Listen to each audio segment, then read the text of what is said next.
About the temple architecture categorization is something which one should remember is that now we study as three parts: the Nagara, which is the North Indian temple architecture; Dravida, which is a South Indian temple architecture; and Vesara is a mix of two. But these these are regional categorizations were not there in the old ancient texts. Very interestingly, our old temples were named as per measurement and shape. Very beautiful names, but they were named after measurement and shapes. And the ancient textbooks, we have 20 such names, 20 temples. It is later it became 45, it increased to 45. These 20 temples are described based on the rules of proportionate measurement, and we find these names in Samaranga Sutradhara, Matsya Purana and other Puranas. And the names very beautiful. The names were Meru, Mandara, Kailasha, Nandana, Vimana Chanda, Kunjara, Gaja, etc. Very beautiful names which are all forgotten now. I think except only for Kailasha temple, all of the names are forgotten. And now we know temples as Nagara style, Dravida style and Vesara style. This old 20 temples that we had were very interestingly were based on the 5 Vimanas. 5 Vimanas were the 5 divine chariots that Brahma had made for gods, and they were named as Vairaja, Pushpaka, Kailasha, Manika and Trivastava. So those old temples, 20 temples that we had were basically similar to the 5 Vimanas which Brahma had designed. And you will find these this image of a chariot, of a Vimana. Vimana is a chariot, of a chariot in the Airavateshwara temple. In Tarasuram, Tamil Nadu, you have this Chola built Airavateshwara temple, a must visit temple to see a beautiful chariot. Temple is in the shape of a chariot with proper wheels and horses pulling it. So this is a very beautiful example of what our ancient people had thought in mind when they thought of a temple. And if we look at a Nagara temple, the parts are when you are entering through, there is a Ardhamandapa, a small hall, that is the front hall. Then you enter, there's a bigger hall which is called the Mandapa. Then you enter a vestibule part which connects the Shikhara with the Mandapa. You cross this vestibule part and then you enter the Shikhara Garbhagriha, which is the main part of a temple. Rest parts are all additional and subservient to the sanctum. This is a very important part in Hindu temple architecture which one must remember, is that the main part is sanctum. Once a sanctum is built, a temple is ready for worship. Sanctum is built, deity is installed with proper rites and rituals. The Hindu temple is ready for worship. Rest parts can be built later, you can go on working on the temple, but the sanctum must be complete with the deity installed. So these parts come later. They are additional parts. The earliest temples were just square blocks with the deity installed. So these parts, the mandapa were later built. You can build them later. The sanctum must be complete. The deity must be installed. You can start worshipping. Similarly, South Indian temples have also their parts, and they have the stupi, the shikhara, griva. These need to be explained through a picture, or you can read books because these parts are complex. I can only name the parts while speaking. It will not be clear if I go on to it. So just remember the 3 names: Nagara, Dravida and Vesara. Vesara is a mix of Nagara and Dravida.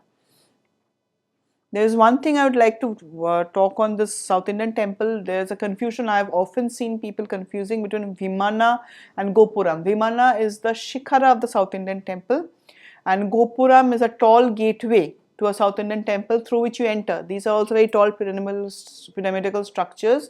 One must remember that Gopuram and Vimana are not the same thing. They are two very entire different things. Vimana is the Shikhara of our South Indian temple. Gopuram is a tall gateway. Do not mix these two up.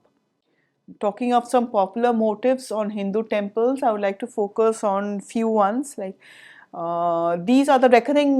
Besides the main deities, once you go to this old temple, visit the old temples. If you visit the Chola temples or any of the old temples, you will find that the walls have the main deity on the main niches, the cardinal niches.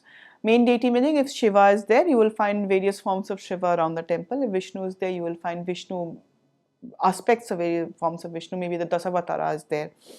So besides this, there are some motifs which you will find in almost all temples. Of this, the most common is the Kirti Mukha. It's a big, large face. People say it as looks like a demon with puffed cheeks, eyes bulging out, mouth open, lots of things coming out, pearl-like features coming out from the mouth. Kirti Mukha is the face of. There are various explanations to Kirti Mukha. I'll stick to the simplest one. Kirti Mukha is a representation of Kal.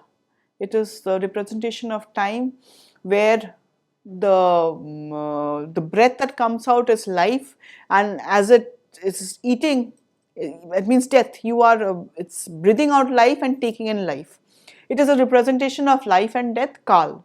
Kirti Mukha is a face of Kal. Some say it is also a face of Rahu, again meaning life and death. So whenever you see that bulging eyes and that face there, you know it is representing death. It is also representing life in another way.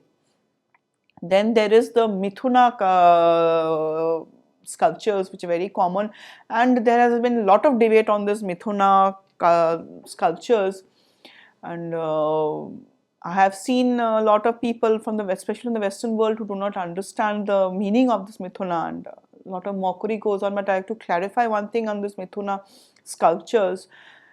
Mithuna is also a representation of moksha. So when next time you go to a temple and you see a couple, it is actually symbolic of the pleasure of the union with your God. It has nothing to do with physical sex or anything.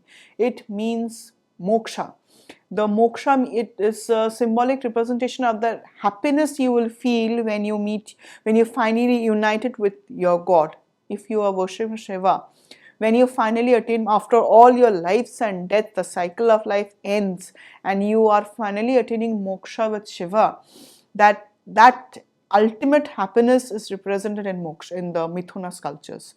So Mithuna has nothing to do with Kama Sutra, it has nothing to do with sex or anything. It represents the ultimate happiness you will get when you achieve moksha. This is the only explanation for those couple that you see standing on various positions. So next time you see it, it's nothing to mock about. It represents your divine union with the God.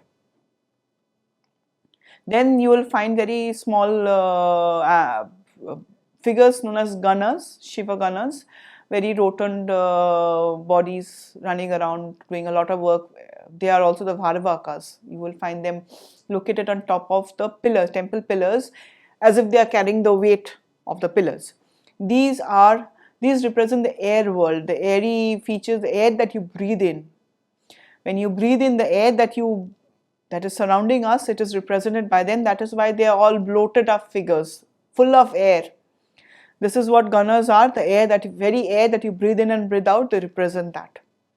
I'm giving very basic explanations because these are complex. Iconography is very complex. It's not easy to explain this way. So I'm just explaining in a very brief way so that next time you go to a temple, you at least know what you are seeing, the figures that you see. Next is the Sura Sundaris, the Apsaras, beautiful women in various poses.